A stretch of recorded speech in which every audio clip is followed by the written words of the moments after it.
Amma ba'd. Assalamualaikum warahmatullahi wabarakatuh. Waalaikumsalam. Waalaikumsalam warahmatullahi wabarakatuh. Alhamdulillah kita bertemu sekali lagi pada pagi ini. Menyambung bincangan kita, kita berada pada ayat yang ke-10. Ayat yang ke-10. Baik, kita nak baca dulu ayat 10. Allah berfirman pada muka surat 547 surah Al-Hasyr, surah ke-59 ayat yang ke-10. A'udzu billahi minasyaitonir rajim. A'udzu billahi minasyaitonir rajim. والذين جاءوا من بعدهم يقولون ربنا اغفر لنا والذين جاءوا من بعدهم يقولون ربنا اغفر لنا ولإخواننا يقولون ربنا اغفر لنا ولإخواننا الذين سبقونا بالإيمان يقولون ربنا اغفر لنا ولإخواننا الذين سبقونا بالإيمان ولا تجعل في قلوبنا غلا للذين آمنوا ربنا إنك رؤوف رحيم ولا تجعل في قلوبنا غلا للذين آمنوا ربنا إنك رؤوف رحيم. Terjemahan. Orang Islam yang datang sesudah mereka berdoa dengan berkata, wahai Tuhan kami, ampunlah dosa kami dan dosa saudara-saudara kami yang telah beriman sebelum kami, dan janganlah engkau wujudkan perasaan hasad dengki dalam hati kami terhadap orang yang beriman. Wahai Tuhan kami, sesungguhnya engkau maha pengampun lagi maha penyayang. Baik. Ayat ke-10 ialah ayat mengenai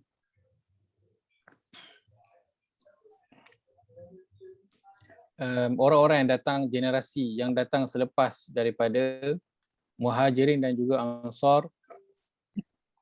Dan ini daripada tabi'in, kan, tabi'in zaman imam yang keempat, empat imam tu, Imam Malik, Imam Ahmad bin Hanbal, Imam Syafi'i, semua itu sampailah nanti hingga kepada hari kiamat.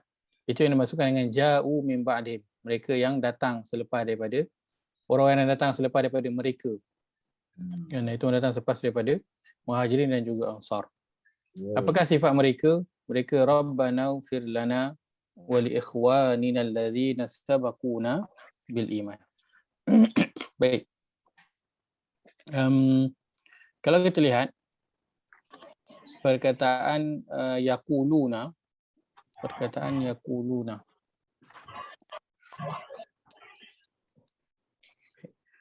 ini kita belum masuk dalam bahasa Arab kita belum masuk lagi. Baik, tapi perkataan yaquluna ini berada dalam bentuk fi'il mudhari'. Kalau kita lihat perkataan ja'u,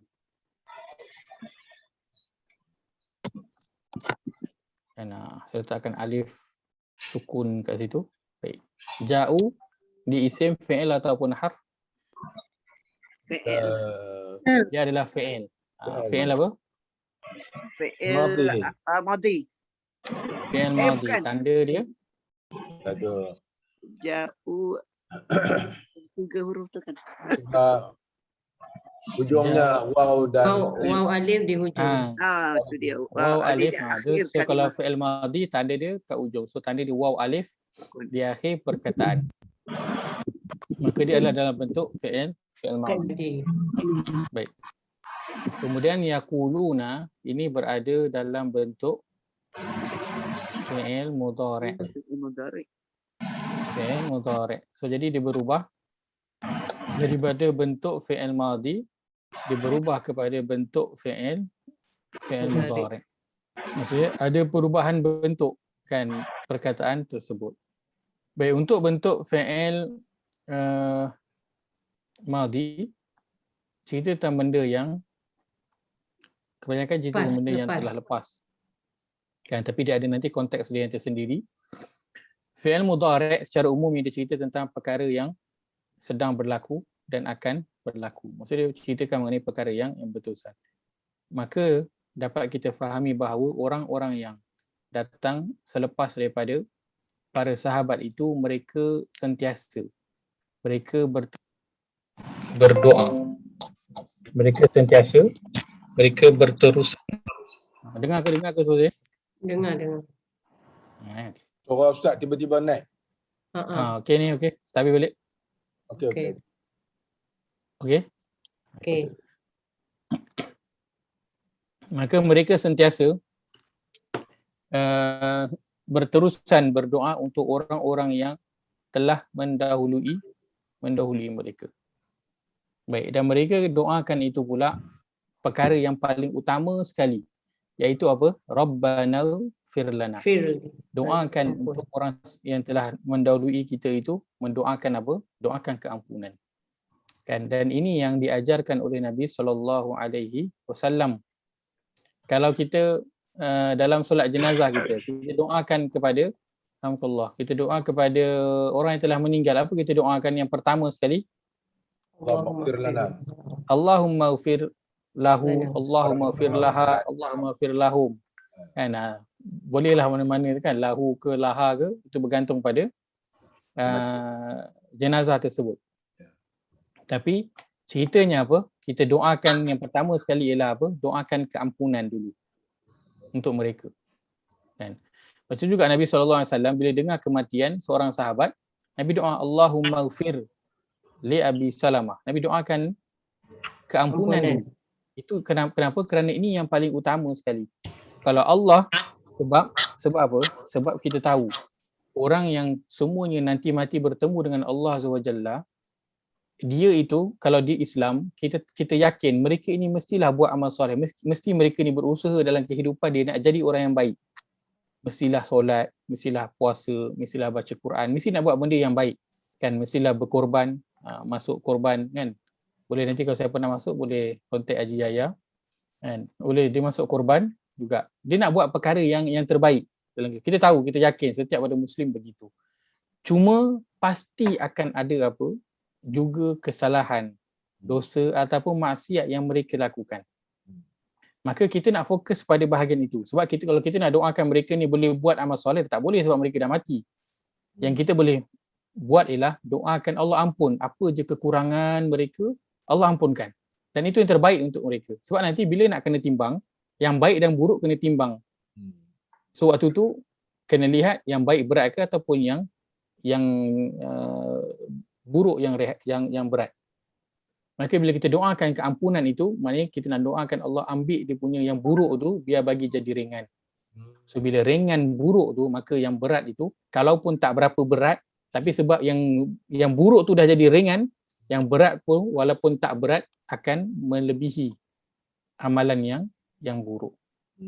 Maka sebab itu yang paling Ustaz, maksud Ustaz, kalau kita rujuk pada diri kita lah kan. Maknanya walaupun dalam Al-Quran telah nyatakan kita ni akan dihisap berdasarkan kepada amalan-amalan kita, buruk dan baik. Dan kita tak tanggung dosa amalan orang lain lah. Tetapi amalan kita tu, maksud Ustaz tu, sekiranya kalau ada yang buruk, yang tak elok pun, dengan doa daripada anak cucu kita besok ni dan sahabat-sahabat andai, mana kata kita boleh apa yang kesalahan kita tu boleh dikurangkan, dosa kita tu boleh dikurangkan, Ustaz. Pahala tak boleh buat apa dah, kita dah mati. Boleh.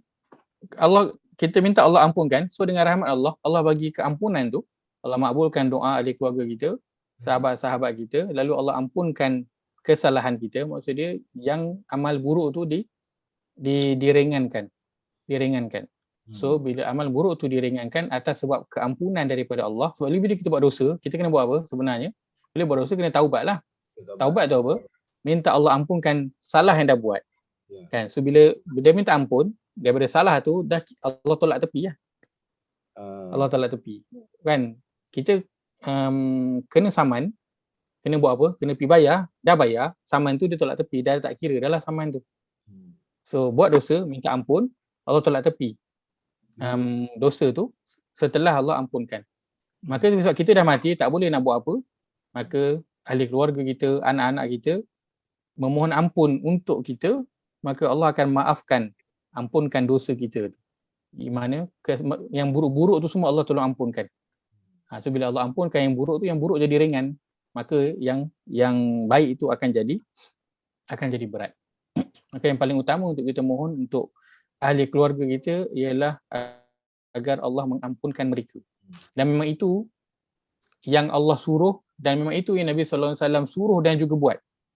Yang boleh kita lihat dalam Quran, kan, macam ayat yang kita telah ambil, kita lihat surah yang ke-47 ayat ke-19. Surah 47 ayat yang ke-19.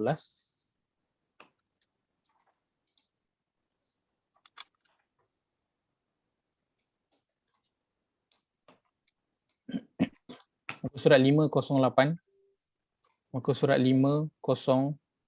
Surah Muhammad, surah ke-47 ayat ke-19.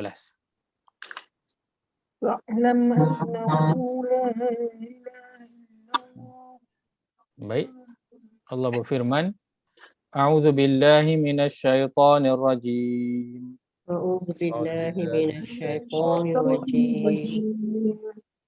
Fa'lam annahu la ilaha illallah wastaghfir li dzambika walil mu'minina wal mu'minat. Fa'lam annahu la ilaha illallah wastaghfir li dzambika walil mu'minina wal mu'minat. Wallahu ya'lamu mutaqallabakum wa mathwaakum. Wallahu ya'lamu mutaqallabakum wa maswaakum. Terjemahan. Oleh itu, ketahuilah wahai Muhammad bahawa sesungguhnya tiada Tuhan yang berhak disembah melainkan Allah, dan mohonlah ampun kepadanya bagi salah silap yang kau lakukan. Dan bagi dosa-dosa orang yang beriman lelaki dan wanita, ingatlah Allah mengetahui tempat kamu berusaha, yakni mencari rezeki pada siang hari, dan tempat tinggal kami, yakni untuk beristirahat pada malam hari. Baik. Maka Allah kata, belajar sampai kita kenal Allah SWT. Dan lepas dah kenal Allah SWT, apa perkara pertama kita kena fokus? Wastaghfir li dzambik. Mohon ampun untuk diri kita dan juga untuk orang-orang beriman daripada kalangan lelaki dan juga wanita. Dan ini disebut terus selepas apa? Selepas belajar kenal Allah dari sudut amalan, perkara pertama dan yang kena beri perhatian ialah mengenai istighfar. Mohon ampun. Lepas tu, ya saya. Ustaz, dalam footnote Quran saya ni, dia ada doa memohon keampunan dosa yang telah diriwayatkan oleh Abu Musa Asy'ari. Dia kata Nabi SAW bersabda, dan maksudnya, ya Allah, ampunilah dosa aku yang telah aku lakukan dan yang aku telah tangguhkan, dan apa yang telah aku rahsiakan serta apa yang telah aku zahirkan. Sesungguhnya engkau lebih mengetahuinya lebih daripada aku. Engkau yang mendahulukan serta engkau yang mengakhirkan. Tiada Tuhan yang berhak disembah melainkan engkau. Ya, betul. Ada Ustaz, adakah hadis kan? Ada. Itu salah satu doa daripada Nabi SAW. Allahumma firli ma qaddamtu wa ma akhartu wa ma asrartu wa ma a'lantu wa ma anta a'lamu bihi minni. La ilaha illa anta. Ini salah satu doa daripada Nabi SAW. Jaya, ambil snapshot, share dekat dalam grup lah.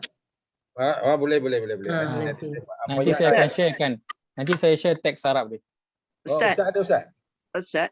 Ya, saya pernah dengar yang digalakkan membaca doa ni sebelum kita bagi salam. Adakah itu hadis apakah ataupun memang ustaz-ustaz yang bagi ceramah yang galakkanlah sebab doa tu. Ada satu lagi yang mungkin ada banyak lagi yang Rasulullah bagi kan, tapi satu pada tu yang disarankan doa tu lah. Allahumma fidi qadam tu. Wassalatu. Baik. Pertamanya, yang perkara kita perlu fahami ialah doa ini memang daripada Nabi sallallahu alaihi wasallam. Memang sahih daripada Nabi sallallahu alaihi wasallam. Itu yang pertama. Yang kedua, Nabi sallallahu alaihi wasallam memang sangat menggalakkan untuk kita berdoa sebelum salam. Maksudnya lepas tasyahud akhir itu sebelum salam, Nabi memang galakkan berdoa. Dan Nabi kata itu salah satu tempat mustajab doa. Selepas tasyahud akhir. Maksudnya ni dua perkara. Baik, mungkin ustaz yang dia katakan doa ni baik untuk baca lepas tasyahud, dia menggabungkan dua perkara ini. Cuma Nabi kata doa ini memang kena dibaca lepas tasyahud akhir, tu tak ada. Itu perkara kita kena faham. Nabi tak sebut. Perkara itu Nabi tak sebut. Tapi doa tu betul sahih pada Nabi.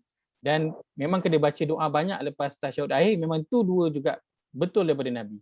Maka mungkin ustaz tu digabungkan. So doa yang ni bagus daripada Nabi. So bacalah lepas tasyahud akhir. So kita kena clear. So bila kita sebut tu, kita kena sebut ini doa daripada Nabi. Ini tempat yang mustajab baca yang Nabi kata gabungkan. Kita tak boleh nak kata lepas tasyahud akhir kena baca doa ni. Itu tak boleh lah sebab tu Nabi tak sebut. Kan? Itu kan wajib tak? Nabi tak sebut. Yang Nabi sebut, yang Nabi suruh untuk dibaca selepas tasyahud akhir ialah yang minta perlindungan daripada 5 perkara tu. Itu je. Kan? Daripada fitnah dajjal, daripada azab kubur, daripada azab neraka. Perkara itu memang Nabi minta. Itu memang Nabi suruh. Kan? Tapi yang lain daripada itu Nabi kata hanya Nabi kata secara umum, banyakkan saja berdoa. Jadi doa tadi yang Haji Yahya kongsikan itu betul daripada Nabi dan salah satu tempat yang terbaik untuk baca adalah selepas daripada tasyahud akhir sebelum daripada salam. Maka boleh kita amalkan, tapi dengan kefahaman bukan doa ni je yang kena baca. Apa-apa saja doa. Kalau tak hafal doa ni, apa-apa saja doa. Cuma doa yang paling utama ialah yang datangnya daripada Al-Quran dan juga daripada Nabi sallallahu alaihi wasallam. Baik. Maka sebab itu juga lepas daripada solat kan, apa perkara pertama sekali yang Nabi buat?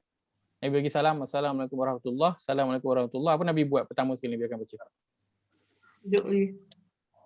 Nabi akan istighfar. Nabi akan istighfar. Astaghfirullah. Astagfirullah. Itu perkara pertama sekali Nabi akan buat. 3 kali. 3 kali. Perkara pertama. Sedangkan itu adalah daripada lepas solat. Kan, daripada lepas solat. So solat secara umumnya dia buat benda baik lah, bukan buat benda yang jahat, tapi tetap juga kita diminta untuk beristighfar. Nabi contohkan. Kenapa? Kerana memang memohon ampun ini adalah perkara yang baik. Yang baik dan yang paling utama. Kan? Sehingga kan lepas solat baru lepas buat benda baik pun kita beristighfar kepada Allah Azza wa Jalla. Maka sebab itu generasi yang datang selepas daripada para sahabat itu, ciri utama mereka ialah mereka memohon ampun kepada orang-orang yang sebelum mereka. Dan ini yang terbaik. Dan ini yang terbaik sekali. Untuk kita kirimkan kepada orang-orang yang telah mendahului kita. Daripada kalangan ahli keluarga kita, kan, daripada kalangan sahabat-sahabat kita, ini yang terbaik untuk kita kirimkan kepada mereka. Iaitu apa? Istighfar, memohon ampun untuk mereka. Dan ini Allah sebutkan wallazina ja'u min ba'dihim yaquluna, mereka sentiasa berdoa Rabbana ighfir lana, memohon ampun untuk kami, untuk dan juga sahabat-sahabat kami daripada kalangan orang-orang yang beriman. Baik. Dan ini juga kita dah sebutkan yang dilakukan oleh siapa? Oleh para nabi. Kan, para nabi pun contohkan perkara yang sama. Mereka juga berdoa untuk diri mereka, doakan keampunan untuk diri mereka dan juga untuk orang-orang yang beriman. Dia doakan keampunan. Nabi Ibrahim doa, Rabbana ufirli wali walidayya walil mu'minin yauma yaqumul hisab. Ya Allah, ampunkan aku dan kedua ibu bapaku dan seluruh orang yang beriman. Insya-Allah. Semua didoakan. Allahu Akbar. Dan dalam hadis, ini saya highlightkan dulu. Ini adalah hadis tapi mempunyai perbincangan mengenai hadis ini. ramai ulama mengatakan bahawa hadis ini adalah hadis yang dhaif kan, tapi saya bawakan hanya untuk kita punya info pengetahuan sahaja, iaitu man istaghfara lil mu'minina wal mu'minat, sesiapa yang beristighfar memohon ampun untuk orang beriman daripada kalangan lelaki dan juga wanita, maka Allah akan mengampunkan seluruh dosa dia yang telah lalu. Ini disebutkan hadis, saya lihat lagi sekali. Tapi ini bukan hadis ini ada perbincangan lah. Ada yang kata hadis ini adalah bukan diampunkan dosa yang terlalu baik.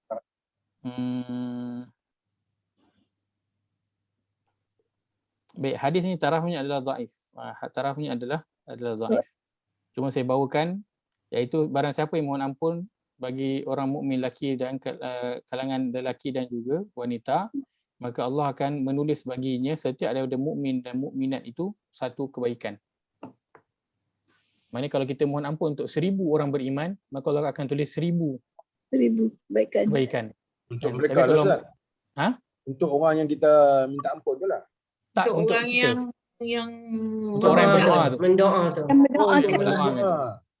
Betul lah, Kalau betul kita lah. kalau kita doakan secara umum, orang beriman pada dulu sampai sekarang, katakan ada berapa? Ada 2 bilion contohnya. So sekali kita mohon ampun, Allah akan tulis 2 bilion kebaikan. Masya-Allah. Tapi saya highlight dia adalah hadis yang dhaif. Ada yang sebut dalam maudhu', so ada perbincangan. So pertama, untuk hadis yang dhaif ini, pertama kita tak boleh nak jadikan dia sebagai hujah. Tak boleh nak berhujah, tak boleh nak kata benda itu pasti, tak boleh nak kata benda itu confirm daripada Nabi SAW. Tapi kita boleh nak amalkan dalam fadail amal, tapi kita kena tahu perkara tersebut kan. Kita tak bolehlah nanti nak yakin 100% confirm dapat, tak boleh kan. Kita pernah dengar, so kita boleh nak amalkan, mudah-mudahan Allah beri kepada kita kelebihan daripada hadis tersebut. Oh, okey.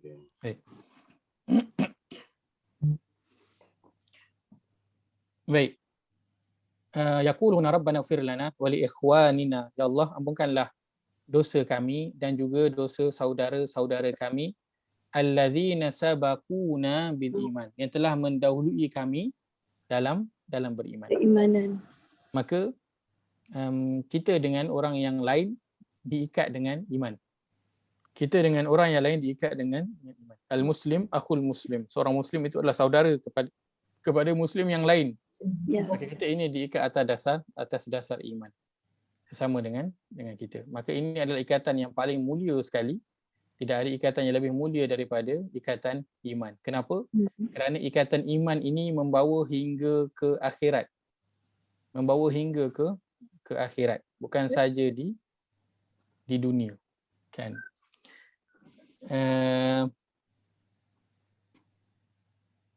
Allah sebutkan dalam saya lihat sebentar. Baik.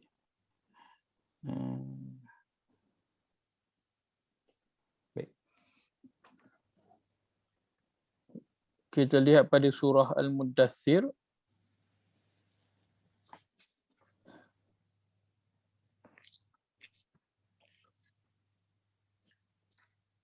Ayat yang ke-40. Kita lihat ayat yang ke-40.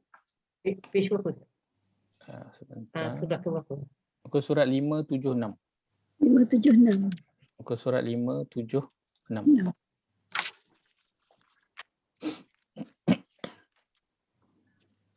Yang ke-40. Baik. Bukan. Saya baru teringat saya.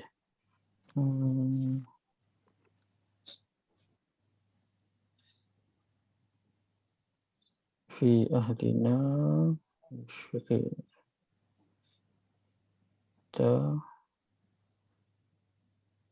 Baik, maaf. Kita lihat surah yang ke-52.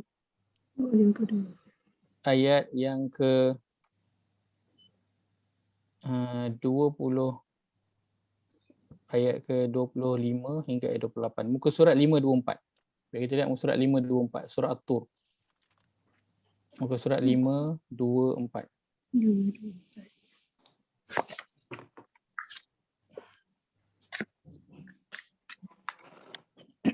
Bermula pada ayat ke 25 hingga ayat ke 28. 28. Hmm. Baik. Ayat 25 hingga ayat 28. Muka surat 5, 2, 4 surah At-Tur, surah ke 52 ayat 25 hingga ayat 28. Allah berfirman, A'udzubillahi minasyaitonir rajim. أعوذ بالله أعوذ من بالله من الشيطان الشيطان الرجيم. الرجيم. وأقبل بعضهم على بعض يتساءلون وأقبل وأقبل بعضهم على بعض يتساءلون قالوا إنا كنا قبل في أهلنا مشفقين قالوا إنا كنا قبل في أهلنا مشفقين فمن الله علينا ووقانا عذاب السموم فمن فمن الله علينا ووقانا عذاب عذاب السموم إنا كنا من قبل ندعوه إنه هو البر الرحيم إنا كنا من قبل ندعوه إنه هو البر إنه هو الرحيم. البر الرحيم. Terjemahan Daripada ayat 25 Ustaz. 25 betul. Baik. Dan sebahagian mereka saling menghadap kepada sebahagian yang lain sambil bertanya-tanya. Mereka berkata, sesungguhnya kami dahulu semasa berada di tengah-tengah keluarga kami selalu merasa cemas kerana takut berlaku derhaka kepada Allah. Kerana takut berlaku derhaka kepada Allah. Maka Allah memberikan kurniaan kepada kami dan memelihara kami daripada azab neraka. Sesungguhnya kami dahulu tetap menyembahnya. Sesungguhnya dialah saja yang sentiasa melimpahkan ihsannya, lagi yang maha penyayang. Baik. Ini kisah mengenai orang-orang yang nanti berada di dalam syurga.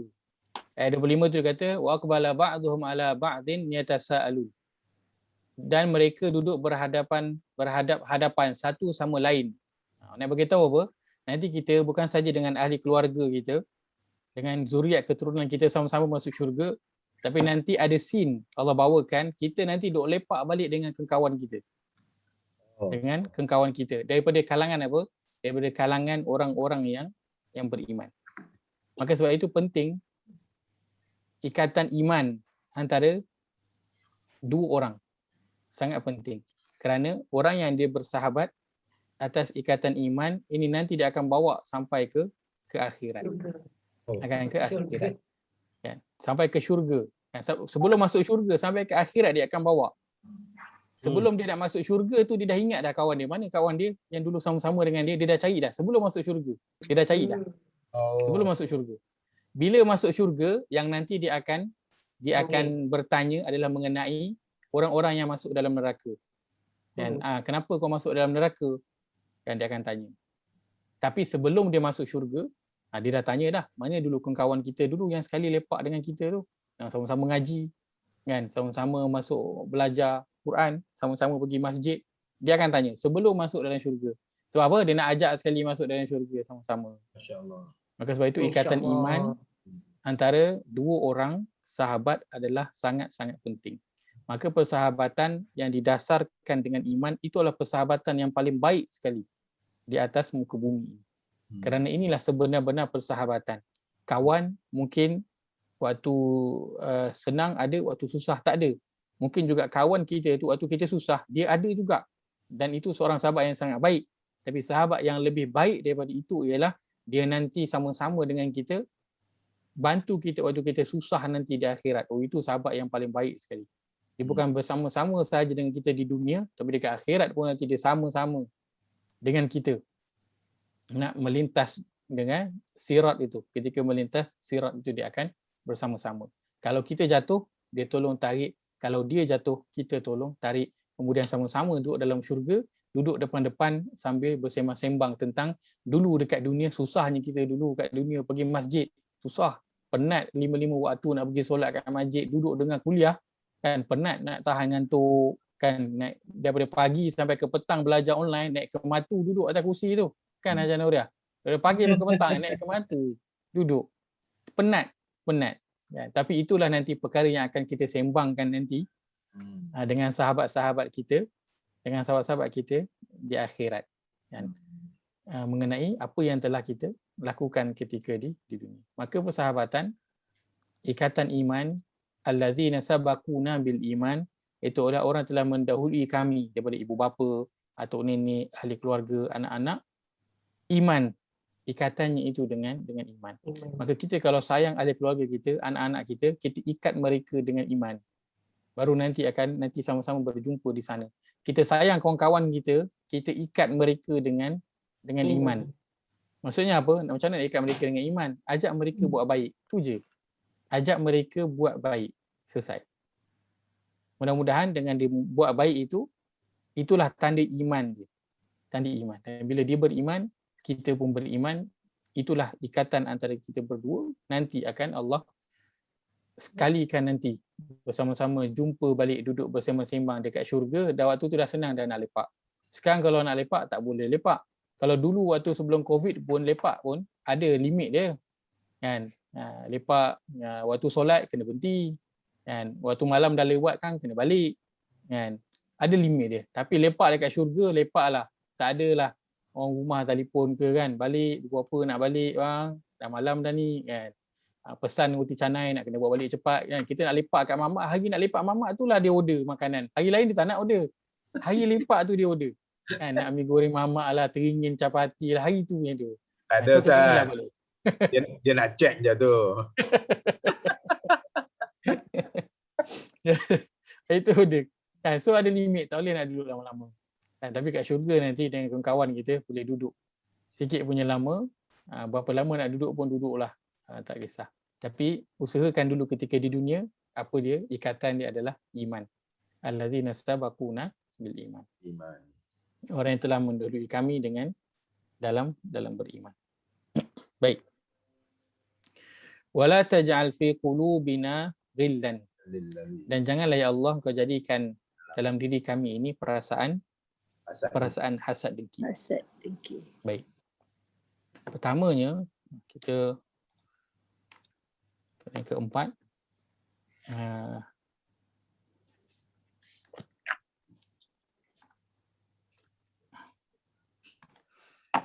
daripada ayat ini ialah, dan janganlah engkau jadikan dalam hati perasaan hasad dengki dan dendam. Baik.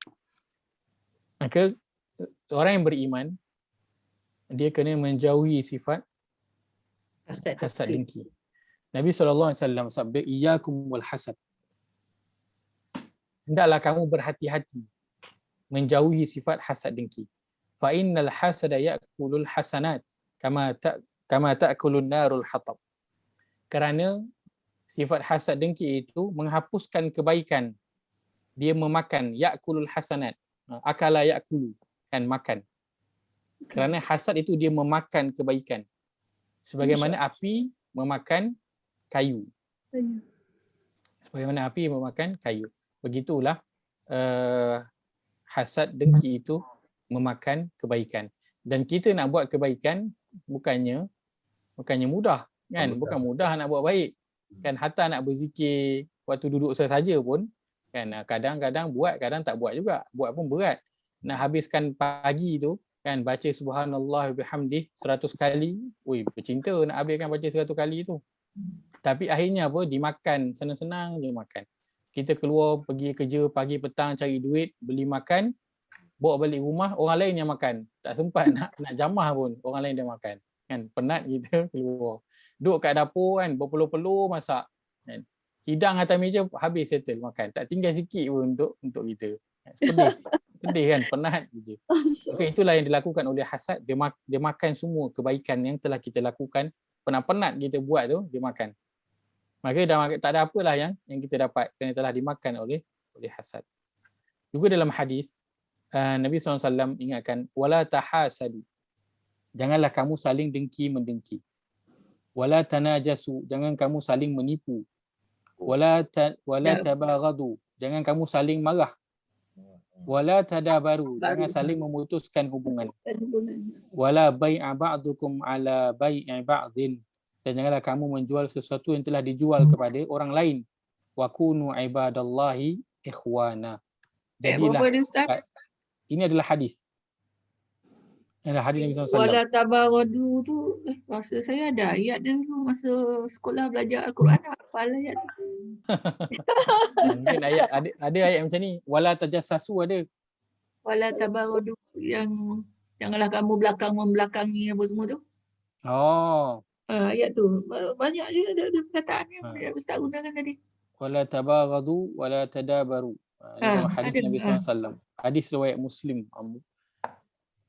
Baca sekali Ustaz, dia punya jangan dengki, jangan dengki, jangan saling menipu, jangan saling memarahi, jangan saling bergaduh lah, kan. Jangan saling memutuskan hubungan. Jangan menjual sesuatu yang telah dijual kepada orang lain. Wala bai'a ba'dukum ala bai'i ba'd. apa maksud dia tu? Maksudnya satu barang pergi jual kat dua orang yang berlainan. Tu contoh yang pertama. Lain-lain. Sekarang orang duk scam tu, satu barang pergi jual kat banyak orang. Yang pertama. Ada scammer yang dia jual. Contoh, sekarang ni dia buat sistem simpanan emas. So dia kata dia ada katakan 100 gram. So dia buka siapa yang nak menyimpan 10 gram contohnya. So kalau 10 gram dia ada 100 gram, so dia ada 10 je lah. 10 nama je lah yang boleh. Tapi dia pergi buat sampai 20-30 nama. Oh, maknanya dua orang. Yalah, menipu. So ada satu tu ada 2-3 orang.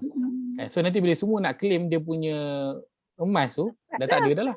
Sebab dah bertimpa-timpa urus niaga tu dah bertimpa-timpa. Itu yang pertama. Yang kedua, kita dah jual barang kat seseorang. Contoh, kita dah jual lembu kat orang, ni musim korban ni kan. Dah jual lembu kat orang, deal orang tu deal dengan kita 5,000. Tiba-tiba datang orang lain beli, dia offer 5,500. Kita pun pergi deal dengan orang tu. Sedangkan kita dah janji jual dengan orang. Dan itu terjadi dalam tender-tender projek kan. Masuk siapa, dia dah janji bagi kat kita, tiba-tiba dia pergi bagi dekat orang lain. So Nabi ingatkan jangan menyailang dalam buat perniagaan, dan orang yang jual kena jujur. Kalau dah jual tu satu barang je, jangan pergi jual dekat orang lain. Dan Nabi akhiri dengan wakunu ibadallahi ikhwana, dan jadilah kalian hamba-hamba Allah yang bersaudara. Dan hamba-hamba Allah yang bersaudara, dia tak akan saling dengki-mendengki, tak akan menipu, tak akan bergaduh, tak akan putuskan hubungan, dan tak akan menipu dalam apa-apa juga urusan. Kenapa? Kerana itu adalah dia punya saudara dia, adik-beradik. Secara logiknya kan, kita adik-beradik, kita tak akan nak menipulah adik-beradik sendiri secara logiknya. Cumanya yang peliknya adalah yang menipu adik-beradik itu adalah. Cuma secara logiknya kita tak menipu kita punya orang yang terdekat dengan kita. Kita tak tipu. Baik.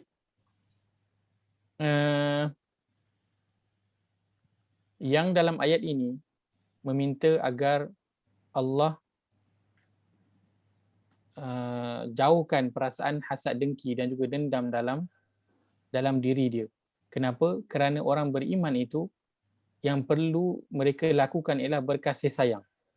Berkasih sayang, bukan hasad dengki.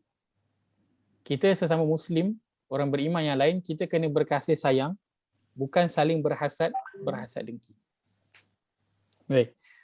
Itu yang Nabi SAW sebutkan, la yu'minu ahadukum hatta yuhibba li akhihi ma yuhibbu li nafsihi. Tidak beriman seseorang kamu sehingga ia menyintai saudaranya apa yang ia cintai.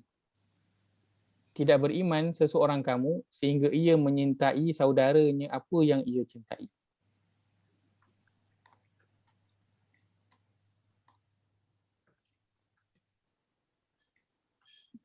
Maksudnya apa? Orang beriman ini apa saja yang disuka untuk diri dia, itu juga yang disuka untuk saudara dia yang lain. Kalau dia suka hidup selesa, maka itu juga yang disuka untuk saudara dia. Dia nak juga saudara dia itu hidup selesa. Kalau dia suka makan nasi ambeng, dia pun akan bagi nasi ambeng juga dekat dia punya saudara dia. Apa yang disuka, itu macam tu juga dia suka dekat saudara dia. Bukan macam kita ni usaha untuk kita sendiri, orang lain lantaklah, pandailah kau sendiri. Nak cari duit ke, nak makan apa ke, dia tak kisah. Masing-masing pandai sendiri. Tak, orang beriman, Nabi kata, tidak beriman seorang kamu sehingga ia menyintai saudaranya apa yang ia cintai. Kalau setiap Muslim berurusan dengan kasih sayang ini, maka akan mudah setiap urusan kita. Kenapa? Bila kita pergi berurusan, contohnya kan pergi berurusan di pejabat kerajaan ke, di mana-mana, kita nak urusan kita tu mudah kan. Maka orang yang menguruskan tu bila ada iman dengan dia tahu dia kena berkasih sayang, maka dia akan memudahkan urusan lain. Sebab apa? Sebab dia pun suka kalau dia pergi buat urusan dia mudah. Maka bila orang datang berurusan dengan dia akan permudahkan urusan orang tersebut. Kenapa? Kerana dia sendiri pun suka kalau perkara itu terjadi kepada diri dia. Kalau dia suka orang cakap baik-baik dengan dia, tak cakap tengking-tengking, tak cakap marah-marah, tak cakap macam perli-perli ke, dia pun tak akan buat perkara yang sama kepada orang lain. Kenapa? Kerana sebagaimana orang lain pun tak suka kena perli, kan? Kena marah, kena tinggi suara, dia pun tak suka, maka dia treat sama macam mana yang dia suka. Maka itulah tanda apa? Tanda iman seseorang tersebut. Dia treat orang lain macam mana dia suka dia dilayan. Bukan dia nak dilayan macam raja, tapi dia layan orang macam hamba. Dan tu tak kena. Itu bukan ada sifat iman. Dengan orang lain lantaklah dia tak kisah, dengan dia kena first class punya layanan. Kan? Kena dahulu. Kan? Apa tu? Ini saja kelakar je lah. Kan? Sajalah bagi saya kelakar lah. Ayah saya lah orang tua kan. Orang tua ni kadang bila buat urusan, dia nak dia dulu selesai. So kadang adalah waktu-waktu yang apa? Dia datang tu kan, ada je alasan dia nak pergi ke depan biar dia punya urusan dulu settle kan. Jadi tu tengok je lah, orang tua memang perangai macam ni. Kita cakap pun sabarlah, tunggulah kejap kan. Tapi dia orang tua nak duduk lama tak kena, nak diri lama tak kena, nak duduk kat luar tak kena kan. Nak urusan dia selesai dulu kan. Tapi itulah, orang tua nak dia punya dulu yang didahulukan. Maka bila kita suka macam tu. Tapi Ustaz, kalau dalam keadaan macam tu, kita tak boleh apply ke apa nasihat Nabi tu yang kita baca dulu dalam surah apa tu sebelum ni Mujadalah tu kan, yang kalau kita nak masuk dalam masjid Di tempat tu. bagi tempat kat orang, bagi kawan dia nak masuk kan, kita ada dalam, bagi tempat kat dia nak masuk. Kita keluar. Ya, betul. Kita tak boleh buat macam tu ke? Kalau dia bapak kita pula, bapak kena buat dulu, tak apa-apa, bapak pergi depan, saya duduk belakang. Tak boleh. Ya, betul. Lain sama prinsip, ya. betul prinsip kita, tak apa, cuma orang lain tu, orang lain dia tak faham, orang lain macam aku pun nak datang buat urusan. So kenapa pakcik ni nak kena cepat, aku pun beratur juga. Kan? So dia macam first come first serve lah kan. So datang lambat, lambatlah sikit urusan tu. Tapi kita, dia tak baca surah Mujadalah, dia tak dengar tadabbur.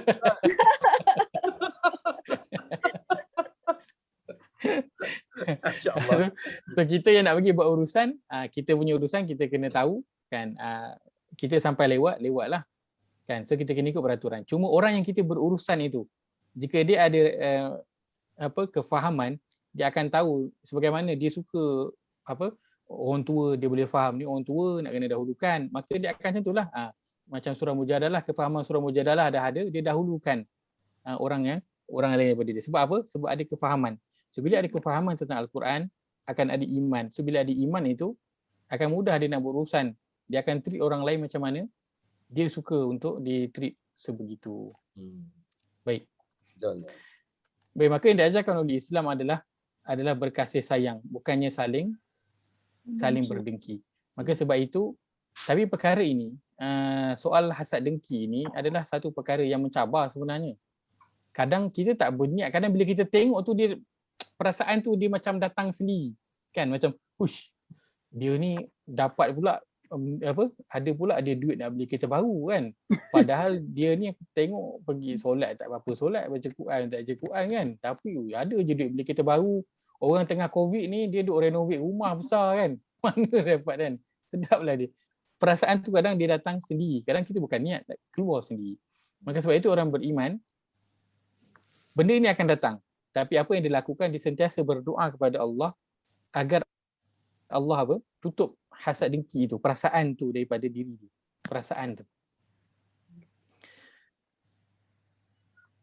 Apabila kita ada perasaan hasad dengki, maka akan hilang kenikmatan dunia. Hilang kenikmatan dunia. Kenikmatan hidup ini akan hilang jika ada hasad dengki. Hatta kenikmatan bersahabat pun hilang. Bila Bila ada hasad dengki.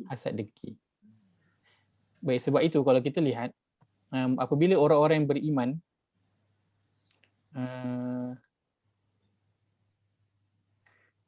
orang-orang yang beriman apabila mereka masuk ke dalam syurga, apa yang Allah akan berikan kepada mereka? Salam. Salam. Baik, betul.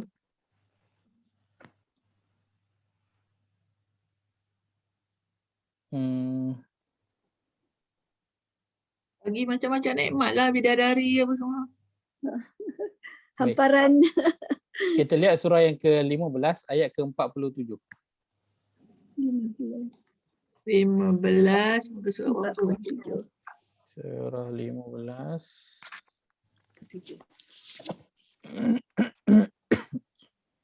Al-Hijr. Pada muka surat 264. 264. Muka surat 264. 264 surah Al-Hijr, surah ke-15 ayat ke-47. Allah berfirman, A'udzu billahi minasyaitonir rajim. A'udzu billahi minasyaitonir rajim. Wa naza'na ma fi sudurihim min ghillin ikhwanan ala sururin mutaqabilin. ونزعنا ما في صدورهم من غل إخوانا على سرور متقابلين. Terjemahan. Kami cabut kami cabut segala yang ada dalam hati mereka di perasaan hasad dengki sehingga mereka menjadi bersaudara serta mereka duduk berhadapan-hadapan di atas singgasana. Pelamin masing-masing. Apa yang Allah buat? Allah cabut dulu perasaan ghil, hasad dengki. Hasad dengki. Allah cerita dulu tentang hati, tentang pertembungan hati sebelum pertembungan badan. Sebelum kita berjumpa dengan saudara kita secara berhadapan, fizikal punya touch, Allah betulkan dulu inner punya touch. Kenapa? Kalau jumpa kawan berhadapan sembang tapi dalam hati rasa tak seronok dengan kawan tu, best tak? Tak sedap. Sebab tu Allah buang dulu rasa hasad dengki sesama saudara. Lepas itu barulah bila duduk berhadap-hadapan tu, suasana dia akan jadi apa? Suasana yang sangat seronok. Sebab hasad dengki ni kan menghilangkan kenikmatan. Apa juga kenikmatan? Hasad dengki ni tak termasuk dalam nafsu ke Ustaz? Termasuk dalam bahagian nafsu.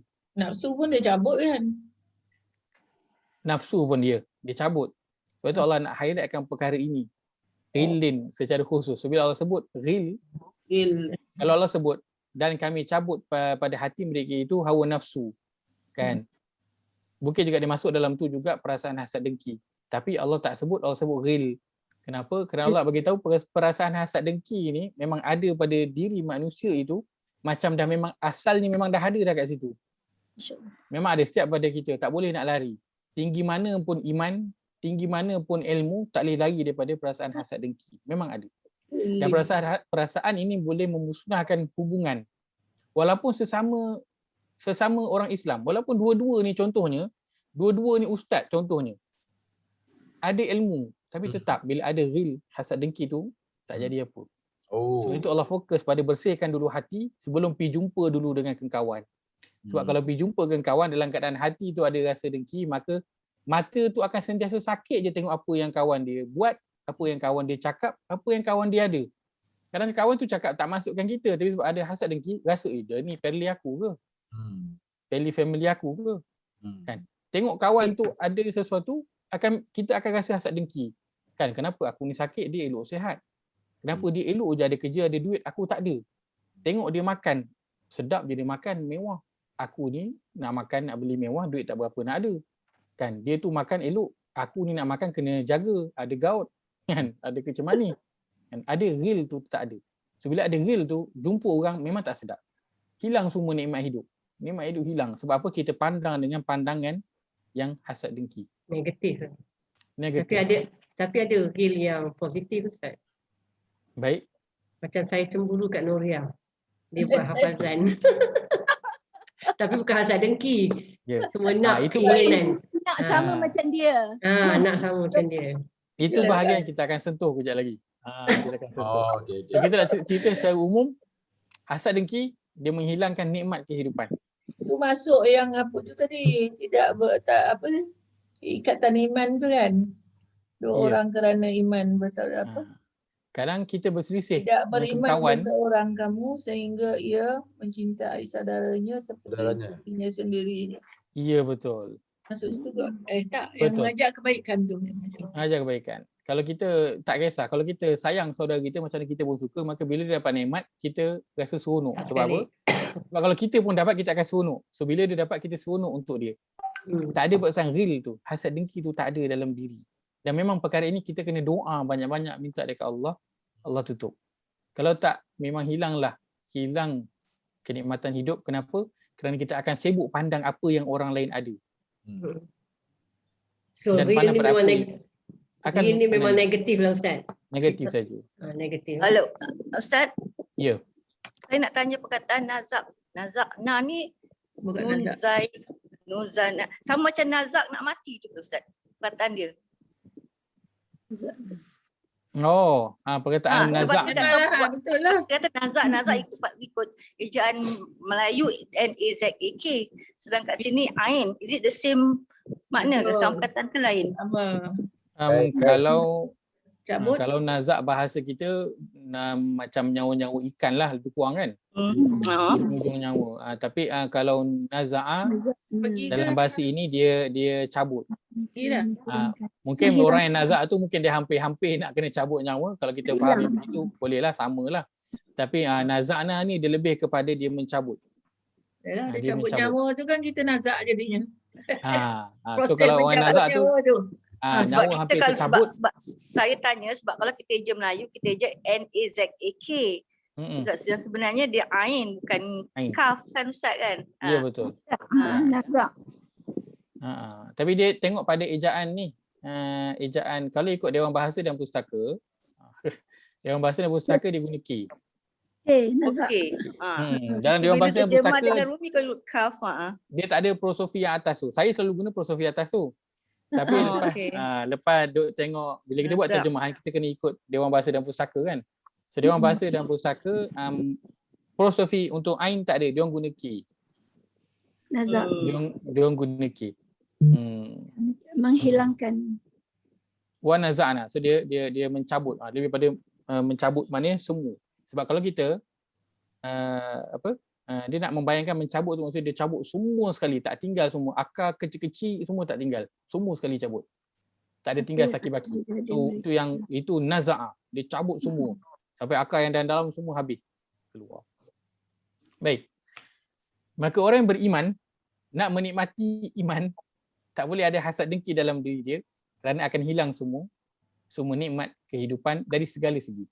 Sebab itu Nabi SAW bersabda, unzuru ila man asfala minkum wala tanzuru ila man huwa fawqakum fahuwa ajdaru alla tazdaru ni'matallahi alaikum.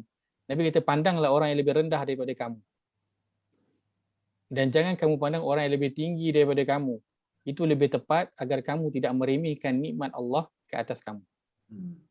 Bila nampak kita cerita tentang duit, pandang orang lebih sikit duit daripada kita. Kita cerita tentang jawatan, pandang orang lebih rendah. Cerita tentang kereta, pandang orang lebih rendah. Kita cerita tentang rumah, pandang orang lebih rendah. Dari sudut nikmat yang itu. Cerita dari sudut anak, pandang orang yang lebih rendah. Kan, tapi bila cerita tentang solat dan mengaji, jangan pandang orang lebih bawah. Kita rasa seronok lah. Pandang orang lebih tinggi. Itu pandang orang lebih tinggi. Itu yang cemburu tu. Kau solat pandang orang yang lebih bawah. Aduh, pandang orang lebih bawah. Okeylah aku ni. Aku okeylah aku solat kan. Itu baik aku solat 5 waktu. Orang lain dia solat tu 4, ada yang 3, ada yang tak ada langsung. Kan, kita pun rasa okeylah. Kan. Ada yang positif lah. Kalau ngaji memang tak ada kan. Aku ni Yang ngaji. positif. Nasib baik aku ngaji 1 hari 1 ayat. Ada orang Quran pun tak pegang tau. Dia pandang macam tu. Tu tak kena lah. So itu dia kena pandang atas. Tapi nikmat yang lain tu, Nabi kata pandang bawah supaya apa? Supaya dalam diri dia itu ada sifat rasa cukup, ada sifat tawaduk dan akan hilang rasa dengki daripada orang lain. So bila dia nak dengki dengan orang lain, sebab apa? Sebab dia pandang orang tu lagi tinggi daripada dia. So cara dia apa? Pandang bawah.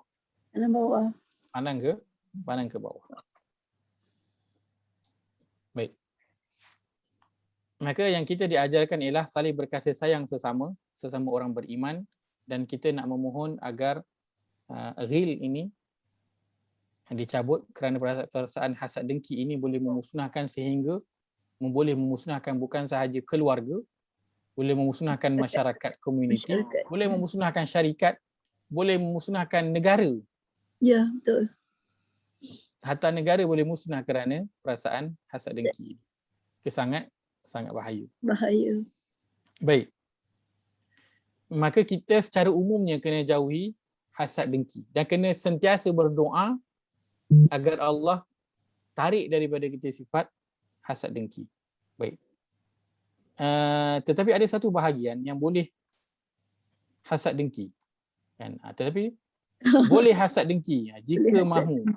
Boleh hasad dengki jika mahu. Boleh hasad dengki jika mahu. Baik, Nabi SAW bersabda, la hasada. Tidak boleh ada perasaan dengki, Nabi kata. Illa fisnatain, kecuali pada 2 perkara sahaja. Iaitu apa? Rajulun atahu Allahul Quran fa huwa yaqumu bihi ana al-laili wa ana an-nahar.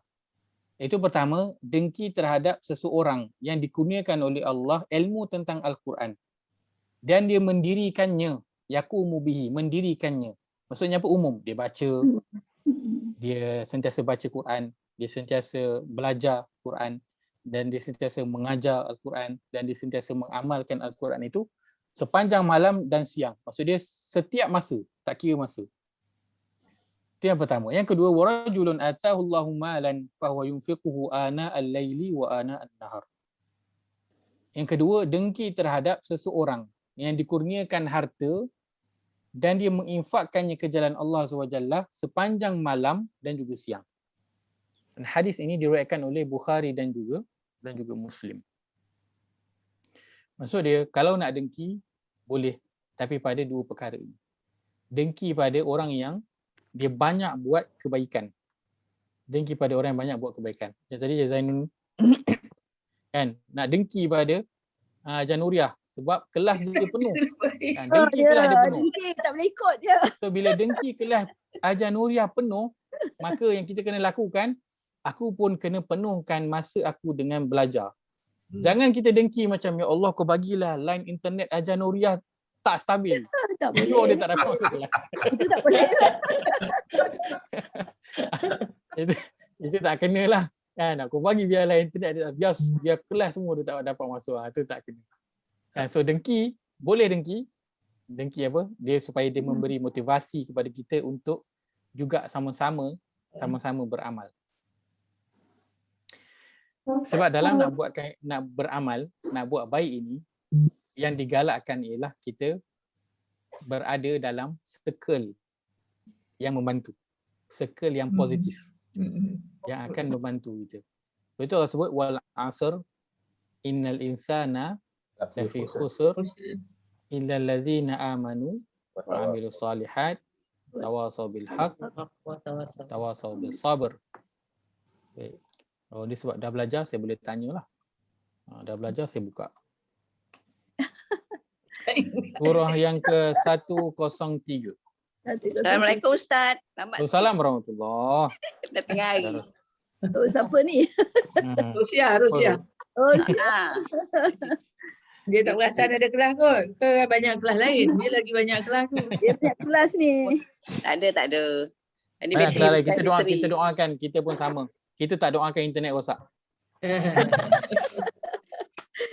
Oh my God. Baik, 103. demi masa sesungguhnya manusia itu pasti berada di dalam kerugian. Ujian. Kecuali orang-orang yang baik. Amanu.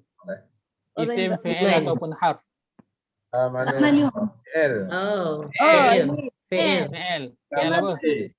Fi'il Madi. madhi. Tanda Waw dan alif. Wah. Akan perkataan. waw alif akhir perkataan. Dua. Baik. Wah. Ada. Dalam ni ada dhamir untuk Wah. Wah. Bukan. Bukan. Home. Home. home. Ada dhamir untuk home. Home. Baik. Wa amilu. Mereka. Mu'amilu. Isim fi'il harf. Yang madi. Fi'il Madi. madhi juga. Amilu pun Mehdi. Tanda Beramal. Waw dan alif. Wow, Alif. alif. alif. Alif. Perkataan. Belumnya berada depan. Baik, dhamir dalam ni untuk Sama juga buah.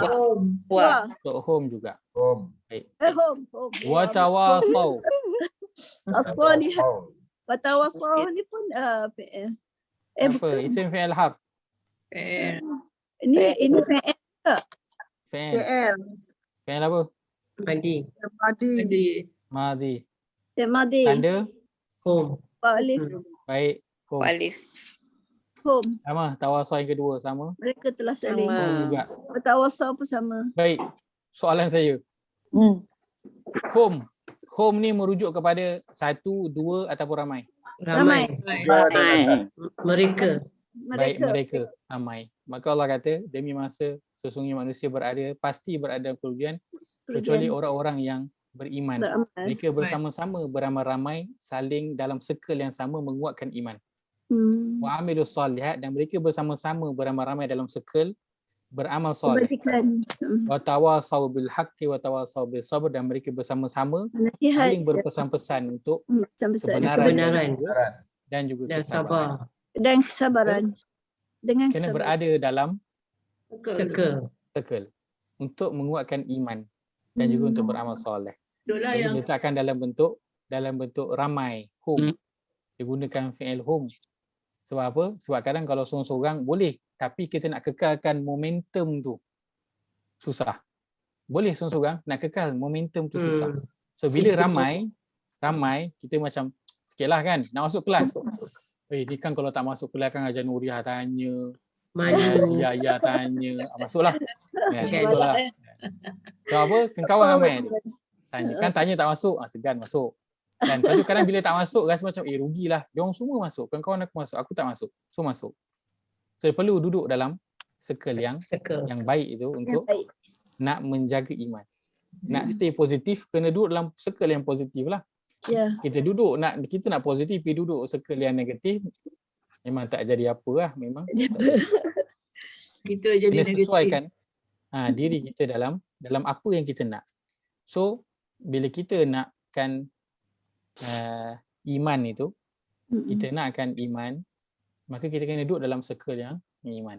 Bila kita nak tingkatkan benda yang baik, kan, duduk dalam circle yang orang yang banyak buat baik, kan. Nak jadi semangat rajin belajar, duduk dalam circle kawan yang macam Hajar Nuriah. Belajar. Semua yang ada dalam ni semua circle orang yang semangat nak belajar, duduk dalam circle. Banyak yang tak Apa? tahu Ustaz. Kita nakkan vibes tu, kita nakkan suasana tu yang membantu kita, dan memang ini yang Allah galakkan untuk saling bersama-sama, buat sama-sama. Bukan saya seorang aja tu Ustaz. Semua dia tu rajin belajar yang dalam grup ni. Semua rajin belajar. Kita semua sebenarnya ambil semangat antara satu sama yang lain. Kita ambil semangat antara satu sama yang lain. Kan mungkin kita perasan, mungkin kita tak perasan perkara tersebut. Tapi dengan adanya kengkawan, cuba kalau tiba-tiba hari ni kita masuk, kengkawan yang biasa ada tak ada.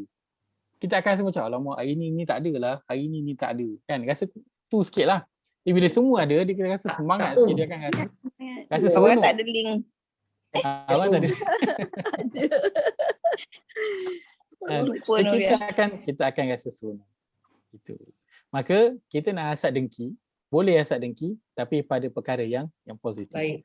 Untuk kekal positif, kita kena duduk dalam circle yang positif itu. Positif. Circle. Nak kekalkan iman, nak tingkatkan iman, duduk dalam circle yang begitu. Kan? Macam mana kita nak buat bisnes, pergi duduk dalam circle orang buat bisnes lah. Tak kena nak buat bisnes, pergi duduk dengan circle orang yang kerja kerajaan, tak kena lah. Pemikiran juga berbeza. Kan? Kena duduk dalam circle yang tepat, yang betul. Baik. Wala taj'al fi qulubina. Poin nombor 6 tu, boleh hasad dengki jika Boleh hasad dengki jika mahu motivasi diri lah ya. Untuk Boleh hasad dengki jika mahu kan. Dalam kurungan jika mahu untuk motivasi. Motivasi diri. Untuk motivasi diri. Boleh. Kan. Ini berdasarkan hadis tu yang Nabi kata tak boleh dengki. Secara umumnya memang la hasad, tak boleh dengki langsung. Tapi kecuali pada dua perkara sahaja kan. Yang dua perkara disebutkan tu tadi sebut balik Ustaz dah lupa. iaitu Kebajikan. Ingat I dengki you lah. Betul. Saya so, ini dengki yang ada dua lah. Yang bagus tu. Dengki. Dengki yang itu Lagu tak tadi yang orang boleh berinfak. Kita tak ada Rijal apa tadi? Rijal membaca Quran, mendalami Quran ke apa tadi? Baik. Belajar, mengajar dan amal. Satu lagi orang yang bersedekah ya. yang bersedekah. Betul. Kita cemburu tengok orang boleh sedekah. Kita pun mencari jalan. Setiap siang dan malam ya tak tu buat.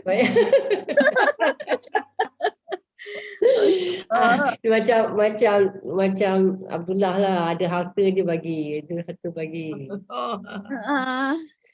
Aduh ya Allah, nak tahap tu susah Banyak kesilapan. Dapat sikit bagi sikit. Dapat banyak bagi banyak. Tapi kita dengki tengok orang boleh banyak je, kita kena cari. Betul.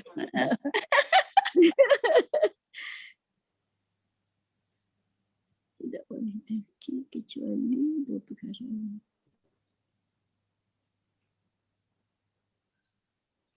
Motivasi lah. Motivasi actually. Inspirasi. Yang last ni kan, tidak boleh dengki ni. Dengki terhadap seseorang yang menginfakkan hartanya.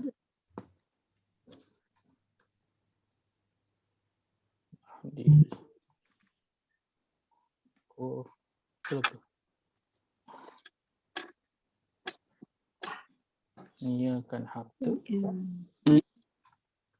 dan dia infakkan.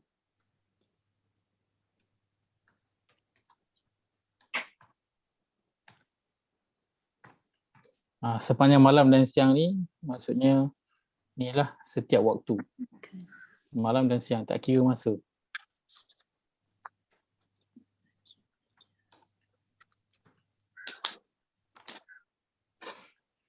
Riwayat Bukhari dan Muslim. So kalau riwayat Bukhari dan Muslim ni tak ada lagi lah hadis yang lebih tinggi darjat dia daripada Bukhari dan Muslim ni, paling tinggi lah. Tahap sahih dia, tak ada lagi yang paling tinggi.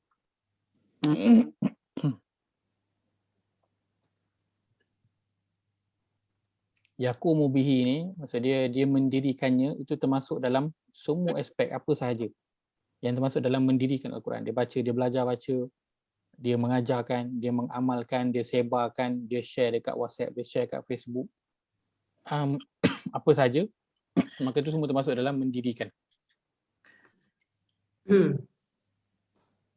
Dia mungkin bukan seorang yang terkenal, dia hanya ajar Iqra' di hujung kampung yang tak ada siapa pun tahu kewujudan dia ataupun kampung tersebut, tetapi dia adalah orang yang mendirikan Al-Quran.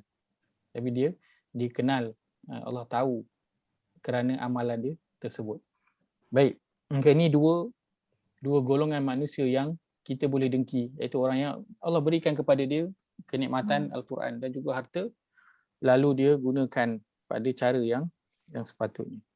Baik, dan dua perkara ini, Al-Quran dan juga harta, Ini juga sebenarnya satu cubaan yang besar. Yang besar. Kerana sebagaimana mereka ini dipuji oleh Allah Azza wa Jalla, mereka ini juga sebenarnya mempunyai ujian yang berat. Baik, dalam hadis Nabi SAW bersabda, inna awalan nasi yuqda yaumal qiyamah. Sesungguhnya manusia yang pertama kali nanti akan dihisap pada hari kiamat, ada 3 jenis manusia. 3 jenis manusia yang Nabi sebutkan. Yang pertama, rajulun ustushhida, seorang lelaki yang dia mati syahid. Fa'utiya bihi fa'arrafahu ni'amahu fa'arafaha. Lalu dia dihidupkan di hadapan Allah Azza wa Jalla, dibawa menghadap Allah. Allah bentangkan semua nikmat yang Allah telah beri kepada dia, lalu dia mengakui semua nikmat tersebut. Lalu Allah tanya, fama amilta, apa yang kau telah lakukan dengan semua nikmat tersebut? Lalu dia kata apa? Qataltu fika hatta ustushhidtu. Aku berjuang pada jalan engkau ya Allah, bermati-matian sehinggalah aku mati syahid. Aku berjuang kerana engkau sehingga aku mati syahid. Lalu Allah kata kepada dia apa? Kazabta. Engkau berbohong. Engkau berdusta. Walakinnaka qatalta li'an yuqala jari.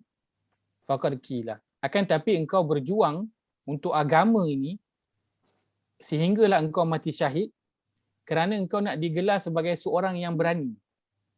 Dan memang engkau telah mendapat gelaran itu pun ketika di dunia. Maka Allah kata apa? Thumma umira bihi fasuhiba ala wajhihi hatta ulqiya finnar. Lalu Allah perintahkan kepada malaikat untuk uruskan orang ini. Lalu malaikat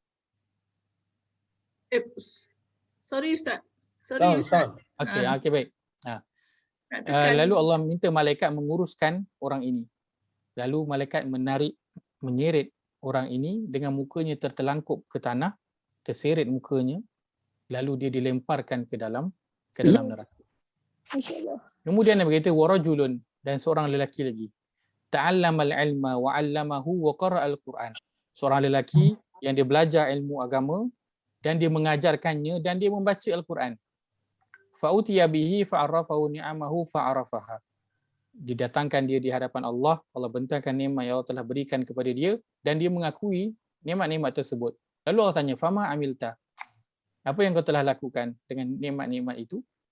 Lalu lelaki itu menjawab, ta'allamtul ilma wa 'allamtuhu wa qara'tu fikal Quran. Aku belajar ilmu agama, aku mengajarkannya dan aku membaca Al-Quran, aku ajarkan Al-Quran, semua itu aku buat fika kerana engkau ya Allah. Lalu Allah berkata, kazabta. Kau berbohong, kau berdusta. Bohong juga. Walakinnaka ta'allamtal ilma liyuqala 'alimun wa qara'tal Qur'ana liyuqala huwa qari'un faqad qila. Akan tapi engkau belajar ilmu itu kerana engkau nak digelar sebagai orang alim dan engkau baca Quran sehingga mahir kerana engkau nak dan engkau membaca Quran itu kerana engkau nak digelar sebagai orang yang mahir dengan Quran. Kau baca, kau ajar kerana engkau nak digelar sebagai orang yang mahir dengan Al-Quran. Dan memang itu engkau ketika di dunia itu dikenali. Orang yang memang terror bab Quran ni terror, ilmu tinggi. Lalu Allah kata, "Tsumma umira bihi fasuhiba ala wajhihi hatta ulqiya finnar." Lalu Allah perintahkan malaikat untuk menguruskan lelaki tersebut, lalu malaikat heret lelaki tersebut dengan wajahnya tertelangkup ke tanah, lalu dia dihumban ke dalam neraka. Warajulun, dan seorang lelaki lagi, wasa'allahu alaihi wa atahu min asnafil mali kullah. Seorang lelaki yang Allah luaskan nikmat kepada dia khususnya di sudut harta. Seorang lelaki yang Allah berikan dia keluasan harta, lalu dia gunakan harta tersebut untuk kebaikan kesemuanya. Lalu dia dihidupkan di hadapan Allah SWT, Allah bentangkan semua nikmat yang Allah telah berikan kepada dia dan dia mengakui semua nikmat tersebut. Lalu Allah tanya, fama amilta, apa yang kau telah lakukan? Lalu dia kata, ma taraktu min sabilin tuhibbu an yunfaqa fiha illa anfaqtu fiha laka. Tidaklah ya Allah, aku tidak meninggalkan sedikit pun melainkan aku infakkan harta benda tersebut di jalan yang engkau redai. Maksudnya apa? Ya Allah, mana saja tempat yang kau suka seorang hamba itu berinfak, aku akan infak. Engkau suka seseorang itu infak kepada ibu bapa dia, aku infak. Engkau suka seorang itu berinfak kepada ahli keluarga dia, kawan-kawan dia, aku infak. Engkau suka seorang hamba yang infak untuk sekolah, untuk masjid, untuk mendirikan, memberi minum kepada orang lain. Aku infak pada semua tempat yang engkau suka, engkau redha ya Allah. Dan aku buat semua itu kerana engkau. Lalu Allah kata, kadzabta. Engkau berdusta. Walakinnaka fa'alta liyuqala huwa jawadun. Akan tapi engkau buat semua itu kerana engkau nak dikenali sebagai seorang yang dermawan. Faqad qila. Dan memang engkau dulu ketika di dunia dikenali sebagai seorang yang dermawan. Maka Itu salah Ustaz. Itu tak boleh lah macam tu. Ya, maka diperintahkan kepada malaikat untuk menguruskan orang ini. Maka malaikat mengheret dia dengan mukanya tertelangkup ke tanah lalu dihumban ke dalam neraka. Maka nikmat yang Allah berikan Al-Quran, Allah berikan harta, Allah berikan diri ini dengan semangat untuk menyebarkan agama. Ini semua datang dengan ujian. Dan Ustaz, saya nak tanya sikit Ustaz. Ya, saya. Saya kan selalu kalau macam tajwid saya memang suka belajar. Lepas itu saya nak mengingatinya, saya kena share dengan kawan-kawan di masjid. Bila lepas tu kita orang duduk, bila sama-sama itu jadi ingat kepada saya. Itu macam mana tu? Baik, itu perkara yang kalau ditanya secara zahirnya, saya hanya boleh menghukum zahir lah. Sebab itu adalah perkara yang kita sebut sebagai masalah dalaman. Hal yang berkaitan perkara dalaman yang saya tak boleh lah. tahu. So kalau kata kita buat tu sebab memang kita buat pertama, nak membantulah, kita nak bantu orang lain. Yang kedua, kita juga nak memahirkan diri kita, maka mahirkan tak apa. diri. Kalau Tidak ada masalah. Begitu juga dalam berinfak. Yang terbaik ialah sembunyikan infak tersebut. Tetapi kalau seorang itu dia berinfak dan dia tunjukkan infak dia itu dengan niat untuk memberi semangat kepada orang lain juga untuk sama-sama berinfak, maka itu tak apa. Tidak ada masalah. Kan macam kadang orang buat mock check tu kan, besar-besar dia tunjuk berapa diinfak. Kan kalau itu dibuat dengan niat untuk menggalakkan orang lain untuk berinfak, tak apa. Tapi kalau dia buat dengan niat untuk tunjuk kepada orang lain berapa banyak yang dia telah infak, maka itu jadilah seperti dalam hadis yang disebutkan tadi. Maka ia semua kembali pada nikmat apa yang Allah berikan itu kepada ujian dan dia ingat kepada keikhlasan niat kita dalam nak melakukan sesuatu perkara tersebut. Dan dia tidak terlepas. Dalam ayat ni disebut bukannya orang yang biasa-biasa. Dalam ayat ni, dalam hadis tadi sebut semua orang yang hebat-hebat. Kalau Quran tu dia memang disebut tahap memang ustaz-ustaz, tok syekh semua yang tinggi-tinggi lah ilmu Quran dia, ilmu agama dia. Tapi mereka diuji dengan perkara-perkara yang sebegini. Buat untuk apa? Untuk orang kenal dia sebagai alim, tanya je soalan semua boleh jawab. Sebab apa? Nak dikenal alim. Kan cakap tak tahu, kan orang kata apalah ustaz ni pun tak tahu. Kan tanya ni tak tahu. Maka semua soalan jawab. Sebab apa? Nak dikenal sebagai orang yang alim. Ajar Quran sebab apa? Nak dikenal sebagai orang yang mahir dengan Quran. Dia ni memang tera Quran, tanya tentang Quran semua tahu. Tanyalah tajwid ke, tadabbur ke, bahasa Arab ke, semua tahu. Kan nak dikenal sebagai orang yang mahir dengan Al-Quran. Kalau itu dilakukan, sia-sialah usaha yang dilakukan. Niat kita ya Ustaz. Ketika di dunia ini, ia kembali semua kepada niat kita. Niat kita. Dalam melakukan perkara tersebut. Baik, maka untuk dengki, hanya boleh dengki pada dua perkara ini. Harta dan juga ilmu. Terutamanya ilmu mengenai Al-Quran yang Allah berikan kepada seseorang. Baik. Soalan Ustaz. Dalam kes pertama yang Ustaz cerita tadi tu ada 3 kes kan. Yang pertama tu dia tu dah mati syahid. Kan? Ustaz kata kan? Ya. Dia macam mana? Dia orang mati syahid ni Allah bukan terus masuk ke dalam syurga. Macam mana? Besok ni diazab dihitung amalan lah sekali dia kena heret masuk neraka. Kenapa boleh jadi macam tu Ustaz? Baik. Pertamanya orang mati syahid itu dia tetap ada urusan dia kena uruskan. Antaranya apa? Kalau dia ada hutang dengan manusia. Kan? Tetap dia tak dapat kelebihan syahid sebab apa? Dia ada hutang dengan manusia. Itu yang pertama. Yang kedua, kenapa? Kan? Yang memberikan nama dia syahid itu siapa? Kita kat dunia, kita yang kata dia ni mati syahid, dia ni mati syahid, dia ni mati syahid. Kita yang bagi gelaran mati syahid itu kepada dia. Tapi sebenarnya yang tahu dia syahid ataupun tidak itu hanya Allah SWT. Baik. Dan dalam hadis tadi yang saya bacakan tadi, kenapa dah mati syahid pun boleh dicampak ke dalam neraka? Kerana itu termasuk dalam bab kalau dalam bab ni disebut dalam bab syirkun niyah. Syirik dalam bentuk niat ataupun tujuan. So kalau termasuk dalam bab syirik, settle. Memang semua memang tak diterima. Hatta mati syahid pun tak terima. Amalan itu akan terbatal. Akan terbatal. So hadis ni masuk dalam bab syirkun niyah. Syirik dalam niat ataupun tujuan. So bila dah involve dengan syirik, selesailah. Buatlah berapa banyak amal pun. Menggunung macam mana amal pun, semuanya akan terbatal. Terbatal. Di hadapan Allah, semua akan terbatal. Memang Allah sebut, la in asyrakta la yahbatanna amalu. Kalau engkau syirik, batal semua amal engkau. Banyak mana pun batal. Masya-Allah. Banyak mana pun batal. Tak dikira oleh Allah SWT. Maka inilah orang yang syahid tadi. Terbatal syahid dia dan kerana ada perkara yang tidak menepati. So nak tunjukkan tinggi tu. Ustaz, contoh Ustaz. Kita kalau tak silap saya lah, pahaman saya. Kalau orang tu mati dalam keadaan dia sakit, contohnya dia mati kerana kanser. Saya ada dengar kalau kena penyakit yang macam-macam ni macam kena wabak apa semua tu, dia tu mati syahid kan Ustaz? Syahid kecil lah kita katakan. Dia bukan mati syahid dalam berperangan ke apa Ustaz kan? Yang penyakit macam tu, kena kanser, dia pergi operate, dia mati macam seolah-olah Allah macam orang kata apa, macam kafarah pada dia lah. Ini kafarah dia kan. Jadi Allah matikan dia dalam keadaan dia sakit dan saya difahamkan dia jatuh mati syahid. Tetapi syahid yang macam ni, maksud Ustaz tadi ni, dia mana kata dia masih lagi tak terlepas daripada hutang dia dan juga sekiranya ada syirik dalam niat dia tak terlepas kan? Ya betul. Okey. Kemudian dan juga satu lagi tu orang yang selalu kita dengar kalau terutamanya bulan puasa, Allah bagusnya dia mati malam Jumaat. Jadi semua kita beranggapan kata semua terpilih lah.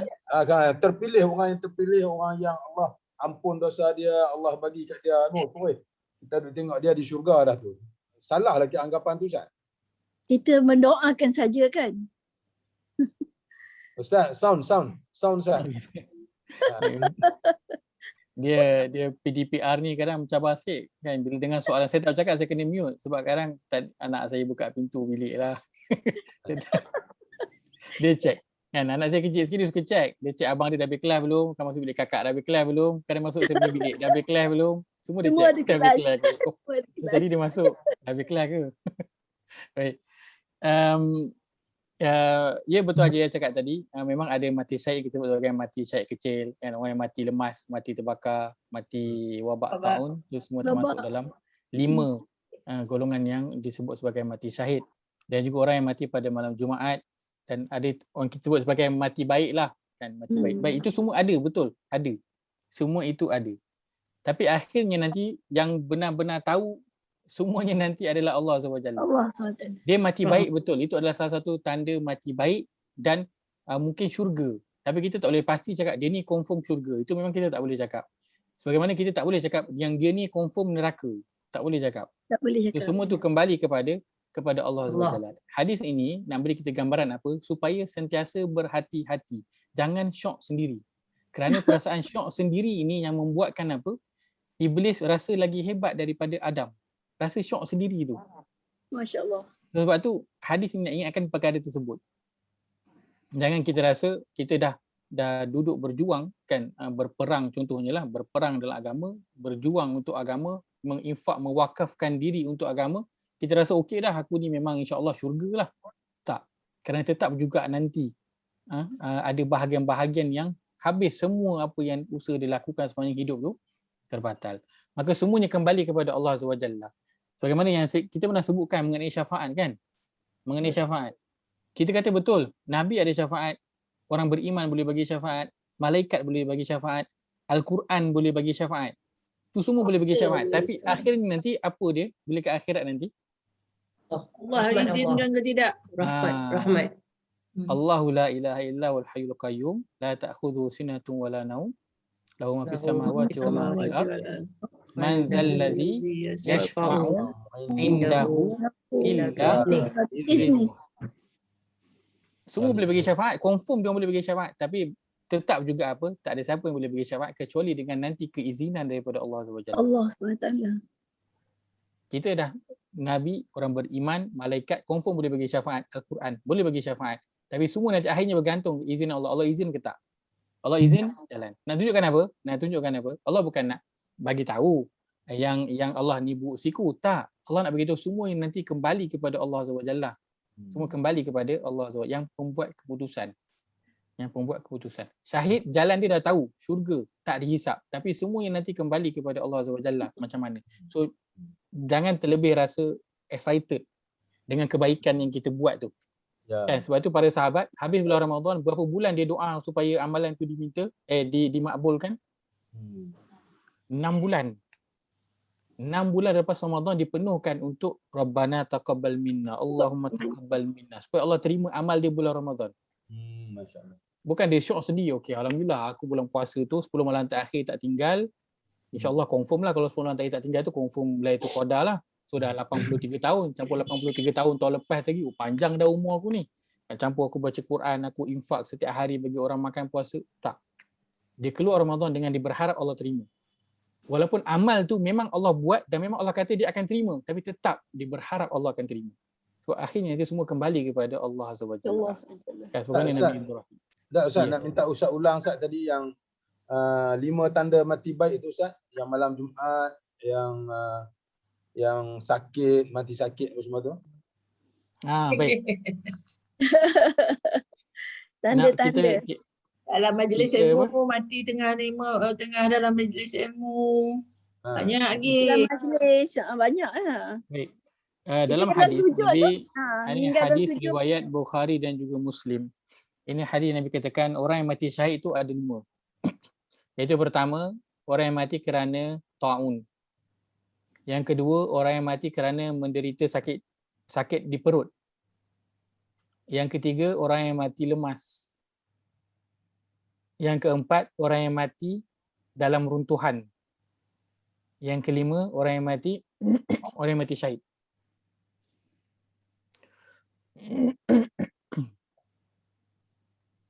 Yang malam Jumaat ada Ustaz? Yang dalam Jumaat disebutkan dalam hadis yang lain. Ustaz, perempuan mati bersalin. Itu semua dalam hadis yang lain. Ini 5 kategori yang dalam mati syahid disebutkan. Dan dalam hadis lain juga ada disebut jenis-jenis kematian. Kematian yang lain. Ini saya bawakan yang dalam daripada satu hadis lah. Nanti dia yang orang duk senaraikan tu adalah rangkuman daripada beberapa hadis. Rangkuman bukan daripada satu hadis lah. Dia rangkuman daripada hadis, dan dia ada yang bukan Nabi sebut dia bukan mati baik, bukan dia adalah mati syahid, tapi dia adalah tanda-tanda kepada mati baik. Tanda-tanda. Kan? Contoh macam mati pada hari ataupun malam Jumaat. Nabi kata ma min muslim yamut yaumal jum'ah aw lailal jum'ah illa waqahu Allah fitnatal qabr. Tidak ada orang Islam yang meninggal dunia pada hari Jumaat atau malam Jumaat kecuali Allah akan melindungi dia daripada fitnah kubur. So, sebab tu orang kata mati yang mati baik. Mati baik. Sebab Allah akan lindung dia daripada fitnah kubur. Orang yang mati masa sujud, solat tu sujud. Sujud. Tak ada sebut dalam hadis, tapi kita tahu mati tu mati yang baik. Yang juga baik, macam hadis Nabi sebutkan mautul mu'mini bi'arqil jabin. Kan? Tanda kematian bagi seorang mukmin ialah dengan berpeluh dahi dia. So itu antara meninggal dunia yang baik lah. Bila meninggal dunia tu nampak ada peluh-peluh sikit. Kan? Kat dahi dia. So ini semua antara tanda-tanda lah. Tanda-tanda yang mati baik. Juga dalam hadis macam Ajar Nuriah sebutkan, Nabi sebut mengenai seorang muslim yang terbunuh dikira mati syahid, kematian wabak dikira syahid, kematian kerana sakit perut mati syahid, mati lemas dikira syahid, dan wal mar'ah yaqtulaha waladuha. Seorang wanita yang meninggal dunia kerana melahirkan anak itu juga dikira sebagai syahid. Itu semua dikira mati syahid. Dikira mati yang mana sebut mati syahid, kita sebut mati syahid. Mana kita sebut tanda mati baik, kita sebutlah tanda mati baik. Sebab ada dua beza tanda mati baik dengan dengan mati syahid. Kedua-dua itu beza nanti cara Allah layan mereka. Begitu juga seorang yang dia mati sebab mempertahankan harta dan maruah dia, itu juga dikira sebagai Itu baik juga sebagai mati baik juga. Mm-mm. Orang yang terbunuh kerana mempertahankan harta dan juga maruah diri dia. Kan? Macam contoh wanita yang nak kena rogol, dia bunuh perogol dia tu. Kemudian dia pula Paksa dihukum lah. bunuh. Contohnya, dia dihukum bunuh selepas tu kan. Sebab masuk mahkamah dekat dunia ni, dihukum salah lah walaupun sebenarnya mempertahankan diri dia tak salah lah. Tapi dia contoh dihukum bunuh, maka dia dikira sebagai syahid. Mati yang baik, mati yang baik. Begitu juga secara umumnya apa? Mati dalam ketika tengah melaksanakan amal soleh secara umum. Maka itu semua dikirakan sebagai mati baik. Dan maka ini semua adalah rangkuman daripada hadis lah, rangkuman daripada hadis mengenai ciri-ciri orang yang mati baik, dan ada yang Nabi sebutkan mati syahid. Baik. Kembali ke ayat 10. Wala taj'al fi qulubina ghillan, dan janganlah engkau jadikan pada diri kami perasaan dengki terhadap orang-orang yang beriman. Maka kita kalau kita mengaku beriman, apa yang kita kena lakukan? Kita kena doakan. Kita bukan menghina. Antara ciri orang beriman dia ialah mendoakan orang lain. Dia bukan menghina orang lain. Kenapa penting untuk kita ambil perhatian? Pertamanya kerana ada di kalangan orang yang dia kata dia adalah orang yang beriman, kan? Tapi dia menghina para sahabat ridwanullahi alaihim. Dia menghina para sahabat. Mungkin tahap kita tak tergamak lah. Tapi ada golongan yang dia menghina para sahabat. Dia kata para sahabat. Orang munafik Ustaz. Tapi siapa yang menghina para sahabat, sepakat Ahlussunnah wal Jamaah kata mereka adalah bukan saja munafik, mereka dah kafir terus. Kerana Nabi kata la tasubbu ashabi, jangan kamu menghina sahabatku. Kenapa? Falau anna ahadakum anfaqa mithla Uhudin zahaban ma balawa mudda ahadihim wala nasifuh. Jangan kamu menghina sahabatku kerana sekiranya salah seorang daripada kamu menginfakkan emas sebesar Bukit Uhud. Saya pernah tengok Bukit Uhud. Besar tak Bukit Uhud? Besar lah. Besar dia panjang dia lebih kurang 5 ataupun 7 kilometer panjang dia sahaja. Sangat besar. Kira ni sama pahala qirat lah, pahala qirat. Maka Nabi kata kalau seorang daripada kamu menginfakkan emas sebesar Bukit Uhud, tak tahu berapa nilai, memang berapa nilai ringgit tak tahu lah. Nabi kata apa? Tidak akan menyamai satu cupak pun pahala seorang sahabat. Bukan semua sahabat, bukan gabungan semua sahabat, tak. Seorang sahabat tak sama pun nilai dia macam secupak pahala seorang sahabat. Dan juga tak sampai separuh pun. Bayangkan emas sebesar Gunung Uhud, nilai dia separuh pahala amalan para sahabat pun tak sampai. Maka siapalah kita nak menghina para sahabat. Baik, maka orang beriman mereka adalah golongan yang saling mendoakan, bukan golongan yang saling menghinakan. Mendoakan. Jadi bila kita biasakan mulut kita dengan berdoa kepada orang lain, maka sebenarnya ia mendidik hati kita untuk tidak ada perasaan apa? Hasad dengki. Hasad dengki. Sebab kita doakan orang lain. Kita nampak orang yang ada kelebihan harta dan juga anak, jawatan, kita doakan orang tu, ya Allah kau berkatilah dia, kau murahkan rezeki dia, kau berikan dia anak yang soleh, kau jadikan dia seorang hamba yang soleh. Maka dia sebenarnya bila kita cuba doa, ini sebenarnya ada juga orang yang buat apa? Cara yang begini. Maksudnya apa? Bila kita rasa tak suka dekat seseorang tu, kita doakan dia. Doakan kebaikan untuk dia. Jangan doa benda yang buruk lah. Doakan kebaikan untuk dia. Kita akan rasa perubahan dekat hati kita. Kita akan rasa macam lembut sikit. Macam tu. Kadang kita, orang tu kita baru pertama kali jumpa je. Tapi tiba-tiba terus tak suka. Aku tak minat lah tengok Mamat ni. Padahal kali pertama lah tu jumpa. Tapi terus macam tak minat. Tu memang ada pada diri manusia. Maka cara kita nak mengawal perkara itu, kita doakan orang tersebut. lagi kita tak suka dia, lagi banyak kita doakan dia. Lagi kita marah kat dia, lagi banyak doakan dia. Kan? Kerana ini sifat orang beriman, dia mendoakan, dia bukan menghina, bukan mengejek, bukan mencaci. So kalau kita marah dekat anak-anak, doakan anak tu banyak-banyak. Kan marah dekat pasangan kita, doakan pasangan kita banyak-banyak. Marah kat jiran, doakan jiran kita tu banyak-banyak.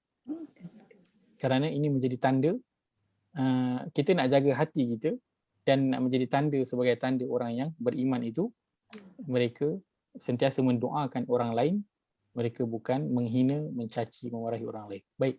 Maka Kalau tak dalam suka- ayat ini, Kalau tak suka lagi dia uji oleh Allah nanti. kalau tak suka lagi diuji. Lagi dia uji. Pernah dah. Dia pernah berlaku pada saya. Maknanya kita tak suka orang tu, ke tak suka satu Bukan perkara tu. Bukan tak suka. Saya dulu pernah terlepas cakap masa ini cerita ni lah ya. Cerita kat sini je lah. Masa adik saya pergi Minang, isteri dia orang Kelantan. Nak pergi nikah lah, punyalah jauh sampai saya jet lag naik kereta ni, bukan naik kapal terbang. Okay. So saya kata, anak aku besok aku takkan nak lah kahwinkan dia dengan orang Jauh-jauh. Kelantan. Orang Kelantan jauh-jauh, apa-apa susah nak pergi.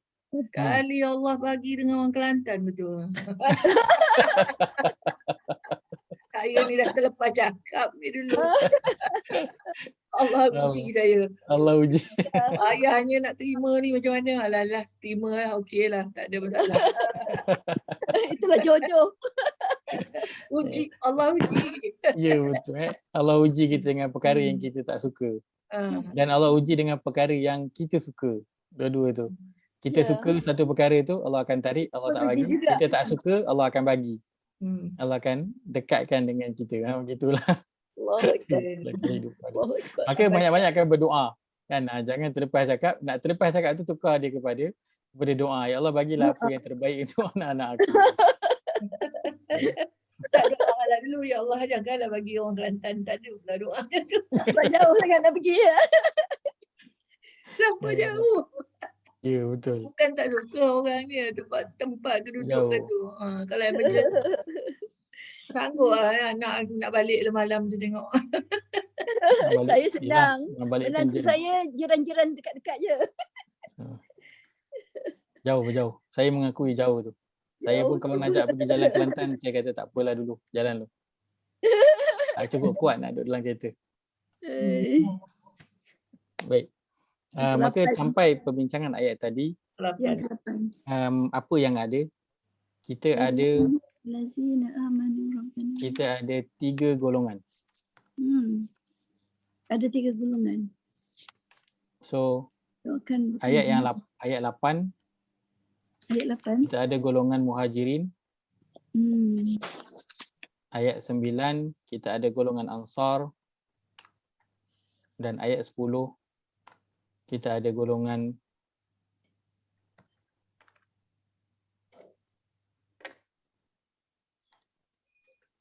yang datang dating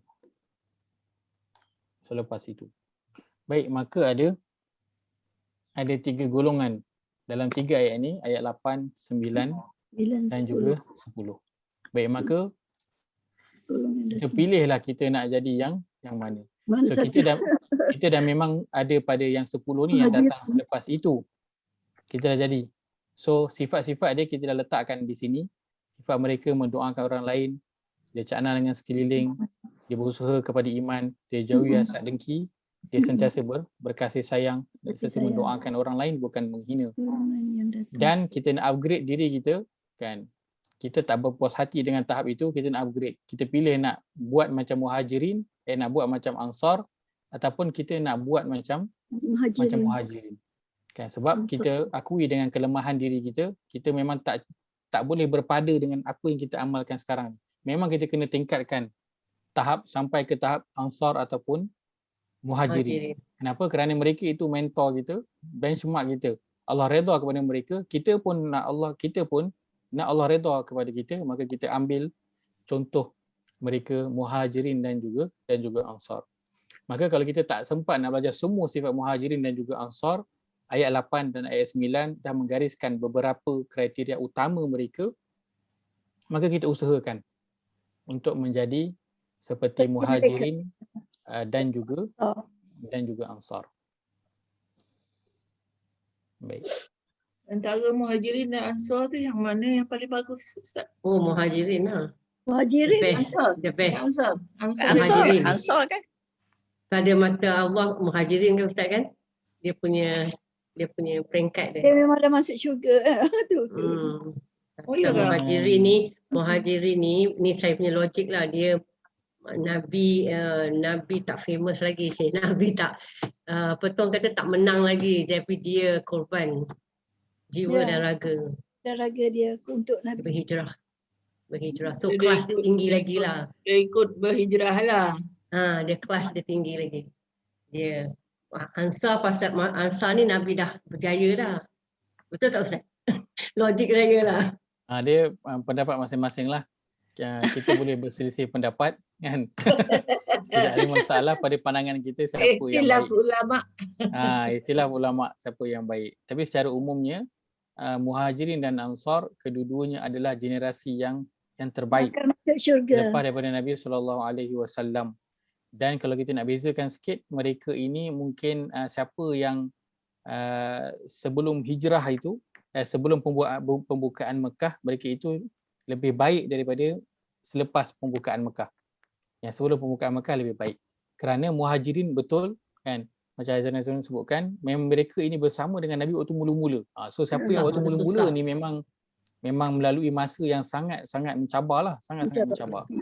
Baik. Tapi kita juga nak mengakui bahawa para sahabat kalau dia terus duduk di Mekah ketika itu, habis. Tak akan berkembang. Yang bagi tempat untuk mereka berkembang ialah Ansar. Bermula daripada Ansar berkembang.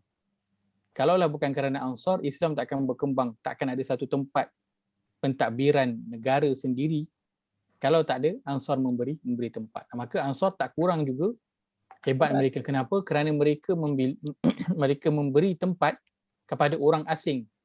Yang mana kita kat sekarang ni nak bagi tempat pada orang asing itu perkara yang susah. Nak bagi orang asing duduk tempat kita, susah kita. Kan nak bagi harta kita pada orang asing yang kita tak kenal, mencabar. Tapi itu dilakukan oleh Ansar. Dan maka kedua-dua Muhajirin dan juga Ansar ada kelebihan mereka yang masing-masing. Semua ada kehebatan mereka masing-masing. Baik. Tapi semuanya mereka ini memang Allah pilih khusus untuk bersama dengan Nabi SAW. Ramai lagi orang hidup pada zaman tu, tapi Allah pilih Muhajirin untuk bersama dengan Nabi. Allah pilih Ansar bersama dengan Nabi. Dan kedua-dua mereka ni kalau kita belajar sirah, Masya Allah, mereka menjadi semuanya orang yang hebat dalam amalan mereka masing-masing. Abu Bakar ada amal dia yang hebat, Umar ada amal dia yang hebat, pemimpin Ansar Sa'ad bin Mu'adh dan Sa'ad bin Ubadah, kedua-dua ada amalan mereka yang hebat, masing-masing hebat dalam amalan mereka. Hatta generasi yang muda pada kalangan Muhajirin dan juga Ansar semua hebat. Semua hebat. Anak-anak muda pada zaman mereka semuanya hebat. Tak tahulah kalau kata nak pilih satu, memang tak tahu nak pilih mana. Sebab semua ada kehebatan yang bukan biasa-biasa kehebatan. Memang kita nak jumpa pada generasi selepas itu boleh katakan hampir tak ada lah. Hampir tak ada. Baik. Maka kita berhenti setakat itu dulu. InsyaAllah kita akan menyambung dengan kita pada minggu hadapan. InsyaAllah. Saya mohon maaf jika ada tersalah kata, terkasar bahasa. Maka apa kita ambil pada minggu ini ialah sebahagian daripada sifat golongan orang-orang yang datang selepas daripada Muhajirin dan juga Ansar, iaitu jika orang itu dia mengaku dia beriman, maka apa yang dia kena lakukan, dia banyak mendoakan orang-orang yang telah pergi sebelum mereka. Dan doa yang paling utama untuk mereka doakan ialah mendoakan keampunan untuk orang-orang yang telah pergi. Ibu bapa kita, anak-anak kita, jiran-jiran, kaum kerabat kita, yang paling utama kita doakan untuk mereka itu keampunan. Dan kita doa agar Allah buang daripada diri kita sifat dengki, kerana adanya sifat hasad dengki ini akan menghilangkan semua nikmat kehidupan. Nikmat kehidupan akan hilang. Aqulu qawli hadza wa astaghfirullahal azim li wa lakum. Allahumma ja'al hadza jama'ana jam'an marhuma wa tafarruqana min ba'dihi